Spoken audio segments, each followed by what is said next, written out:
বা কর্মীরা চাঁদাবাজি দুর্নীতি করছে, এটা আমরা কখনোই অস্বীকার করছি না। যার ঘোষণায় এই দেশ বাংলাদেশ হয়েছে তার ছবি মাটিতে ফেলাইয়া পারাইছে, তার কত বড় স্পর্ধা, তাদের এই স্পর্ধা আমরা ভেঙে দেব। যে আমার চেতনা, যে আমার বিশ্বাস, আমার চেতনায় আমার অস্তিত্বে যে আঘাত করবে তার কোনো ক্ষমা নাই। বিএনপি একটি বৃহৎ রাজনৈতিক সংগঠন, তার কতিপয় নেতারা বা কর্মীরা চাঁদাবাজি দুর্নীতি করছে, এটা আমরা কখনোই অস্বীকার করছি না। কিন্তু পাশাপাশি আমরা এটাও বলছি যে এইসব চাঁদাবাজ দখলদারদের অবিলম্বে ধরতে হবে। বিএনপির সরকার বা তারেক রহমান কিন্তু একবারও বলেন না যে এই সমস্ত নেতা কর্মীদের ধরলে আপনাদের রক কেটে দেবো।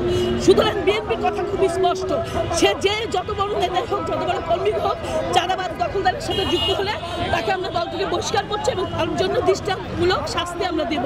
কিন্তু দুঃখজনক বিষয় হচ্ছে ইন্টারিম গভর্নমেন্ট তাদের ব্যর্থতা থাকতে পারছে না, তারা দেশকে কন্ট্রোল করতে পারছে না।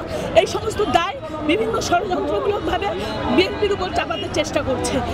আপনারা দেখেন এই যে মিলফোর্ডের যে ঘটনা, সোহাগ যেদিন আর কি হত্যা হয়েছে তার 2 দিন পরে এটা প্রকাশিত হয়েছে। কেন? বাংলাদেশবাসী জানতে চায়।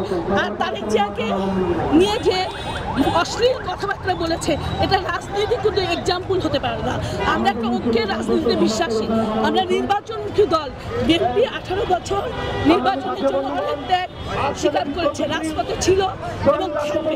কিন্তু এই সমস্ত দাবাহানা করে নির্বাচনকে পিছিয়ে ফেলার একটা চক্রান্ত চলছে।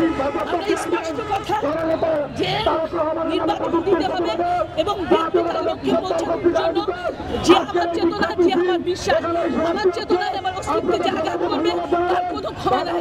তার জন্য আমরা রাজপথে ছিলাম, আছি এবং শেষ পর্যন্ত থাকবো, লড়ে যাব। এবং যতক্ষণ নির্বাচন না হবে এবং আমার নেতা বীরের বেশে দেশে আসবে, ততদিন আমাদের সংগ্রাম অব্যাহত থাকবে। আমাদের আজকের যে দাবি, টেকনাফ থেকে তেঁতুলিয়া টোটাল বাংলাদেশটা যার জন্য অর্জিত হয়েছে, যার ঘোষণায় এই দেশ স্বাধীন হয়েছে, যার ঘোষণায় এই দেশ বাংলাদেশ হয়েছে, তার ছবি মাটিতে ফেলাইয়া পারাইছে, তার কত বড় স্পর্ধা।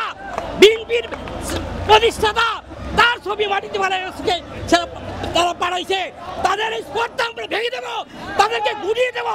এই দেশে তাদের বাস্তারা থাকবে না, এই দেশে তাদেরকে বাঁচতে দিব না, থাকতে দিব না।